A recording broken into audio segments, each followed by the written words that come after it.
हाथी के मंडिलवा जी शिव गुरु रूपे लागल है केवार। कथी के मंडिलिया जी शिव गुरु रूपे लागल है केवार। आया हो मंडिलवा जी शिव गुरु जोरा तोहरो मंडिलवा जी शिव गुरु कैलियो जय जय जी का।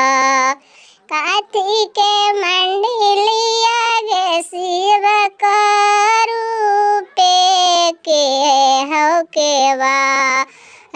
काउने कारण मगे सेवा का चरा चबा देना गे छोरा। काउने कारण गे शिशिया चरा चबा देना गे छो।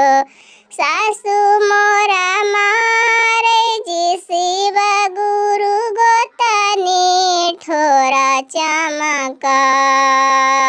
सासु मोरा मारे जी शिव गुरु गोतनी ठोरा चमका।